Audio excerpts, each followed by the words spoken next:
What's up, guys? Welcome back to Life from Nerds. Hope you guys are doing well today. We're going to be continuing our series. We got a second Departures magazine. We actually received this one, which is the spring edition with the May and June version, so we thought we would go through this issue as well. If you are kind of new to this series, we essentially go through this magazine, look at the watches that were advertised or are seen in this magazine, and give you guys a little bit of information about them, and maybe comment on where they're placed and the type of advertisement or article that they're in. Today we're going to be looking at the spring edition. Like I said, this is spring 2020. This is the home and design edition. This one is very, very different than the one for May and June, which we reviewed on our last video. This one actually has 0 watches advertised and 0 articles on watches in this edition, which I think is interesting because home and design, I mean, watches are hugely reliant on design. I guess this is design and how it would apply in the home, but what we decided to do is we actually did see some people who were in some of these articles that were wearing a watch. I'm going to try and identify them and then give kind of based on the design elements and colors and themes that are in these pictures where the watches are. I'm going to assign a watch to that person and say you should be wearing this one because it applies to you in this way. So that's what we're going to be doing with this issue. But before we get into that, if you haven't already, be sure to like that button for this episode and for the Home and Design magazine from Departures. Also, don't forget to subscribe to the channel. It really does help us out, and you might as well be notified when we upload interesting videos like this one where we discuss the watches that are found in the Departures magazine. So I'm going to dive straight through it. Like I said, it's home and design, so it's focused on kind of a modern rendition of how homes can look. What I found interesting is the first page, right like this. It'd be awesome if that lady was wearing a watch, but you know, it's each their own. So kind of going through, you can see very big influences on a modern, how a modern house would be laid out. This is obviously their wardrobe, but the first watch that I will be discussing is this one right here. This Necessities introduction. It's called Into the Groove. So you can see very like kind of late 60s, early 70s style. You can see quite bright colors, and if you look really closely, you can see this gentleman here is actually wearing a watch. You can see it is on his wrist.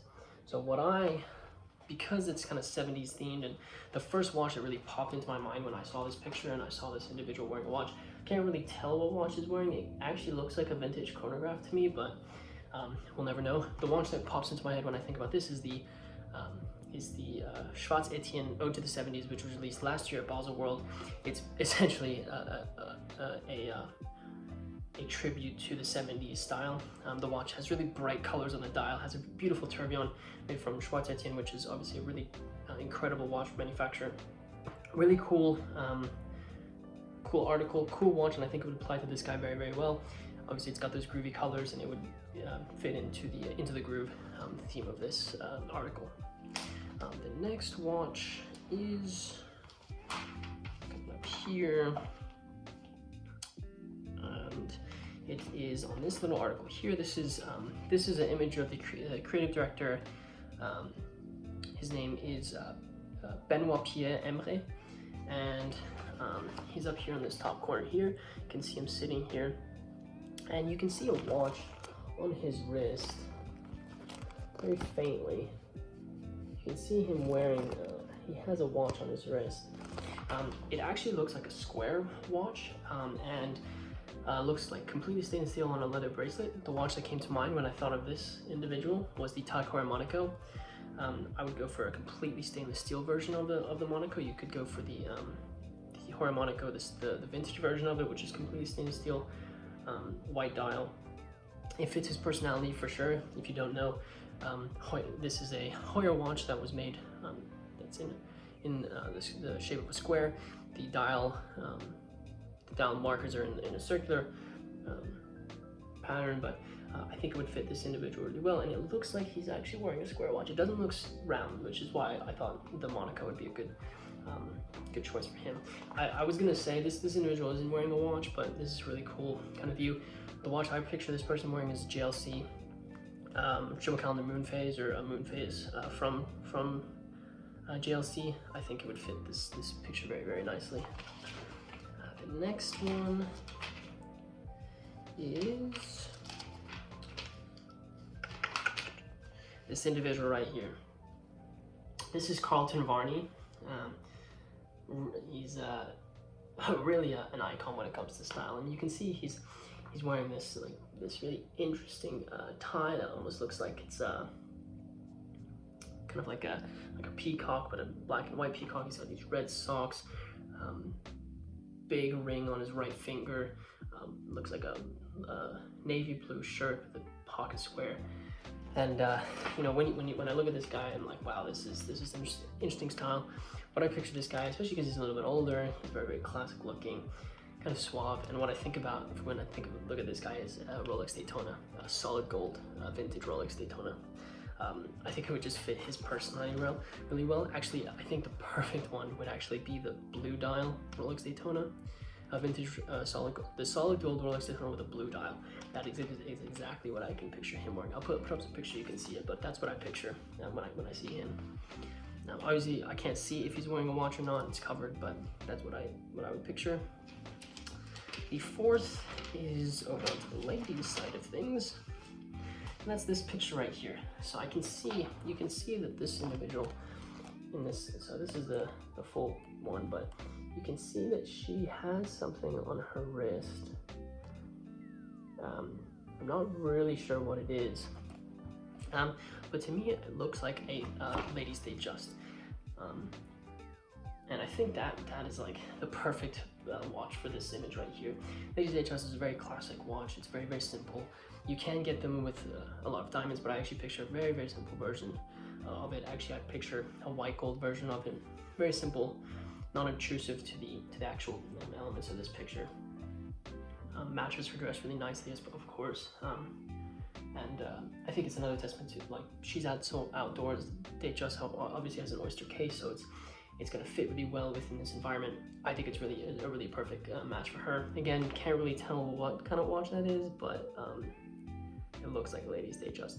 Actually, the lugs in a way actually look like it looks kind of like an AP, like an old actually no, it looks like a reference 222 from Vacheron Constantin, where it's a little bit square on the outsides, but I think a ladies' Datejust fits a little bit better with that image. And then the last one that I found, which is an interesting one for me, and I think I'm gonna go for my suggestion. I'm gonna go vintage here.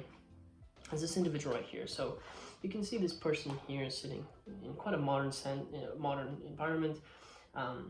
If you look on his wrist, you can see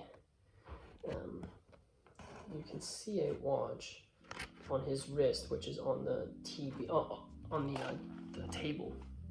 But when I look at it, it looks like there's no lugs, or excuse me, it looks like there's no crown on it. So the first thing I did was like, okay, that's interesting. Either he's wearing it on the opposite wrist, so his crown is actually on the arm side instead of the hand side of his arm, or this watch actually doesn't have a crown. So I was like, okay, well, watches don't have crowns, and immediately what popped into my head was a vintage Le Coultre Futurematic from like the 60s. There's no crown on the watch. It's actually on the case back side, which is how you adjust the time. I think that's a really cool idea there. It kind of goes with this aesthetic, a little bit more modern, kind of with a vintage flair. I think if you look at his hairstyle and the glasses that he's wearing, it's kind of got a vintagey flair to it, but in that modern sense. And I think the vintage Futurematic would go very well with this individual. So that's the watch that I think this person would be wearing. And yeah, that's kind of like the watches that I saw in this. Again, I couldn't identify some of the watches that people were wearing, unfortunately. There were no advertisements. Richard Mille decided not to advertise in this, which is interesting. But it's a different element. I think the home design, I think they really were going for like a modern kind of aesthetics with a lot of the things that they were looking at here. I mean, even look at the back. It's you want to talk about modern. That's really modern. So yeah, those are kind of the watches that I found in this edition of Departures. I hope you guys thought that was kind of fun. I wonder what watches you guys would have picked for those individuals. Put in the comments what watches you would have picked for them.